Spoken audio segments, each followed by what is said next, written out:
Worked our whole lives, and we're so close to where they say the golden years. It's like you can see the light, and then it all goes dark. That is Lori Lilliot of Deckle Beach, Florida. She was one of the many people whose home was destroyed by Hurricane Helene last week, and each of them are now beginning the long process of rebuilding their lives from scratch. Yeah, thankfully they are not alone. Volunteers from across the country, including members of the Red Cross, are helping them get through this very tough time. Even here in the Inland Northwest, people are doing what they can to help. Mary Sheridan spoke with Red Cross volunteers to learn how to help in times like these. It's going to be a long, drawn-out event, unfortunately. The people in some of the communities there is no community anymore. Hurricane Helene is now the deadliest hurricane to hit the U.S. mainland since Katrina in 2005.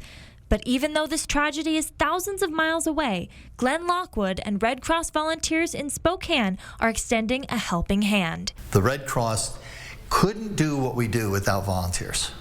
Clearly and distinctly, it's that critical of a role that we play. Volunteers can fulfill this role at their Spokane office on Washington and Nora, or join a team that deploys from Spokane to the areas in need of rebuilding.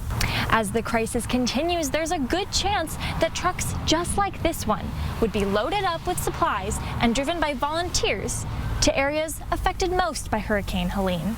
I drove a Red Cross emergency vehicle twice from Washington, from Spokane to the East Coast for Hurricane Sandy and some of the other hurricanes.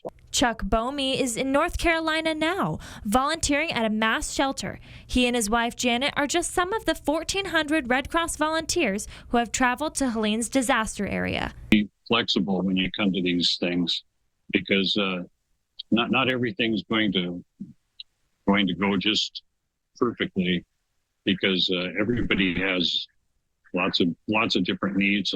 The Red Cross's needs, however, remain the same from disaster to disaster.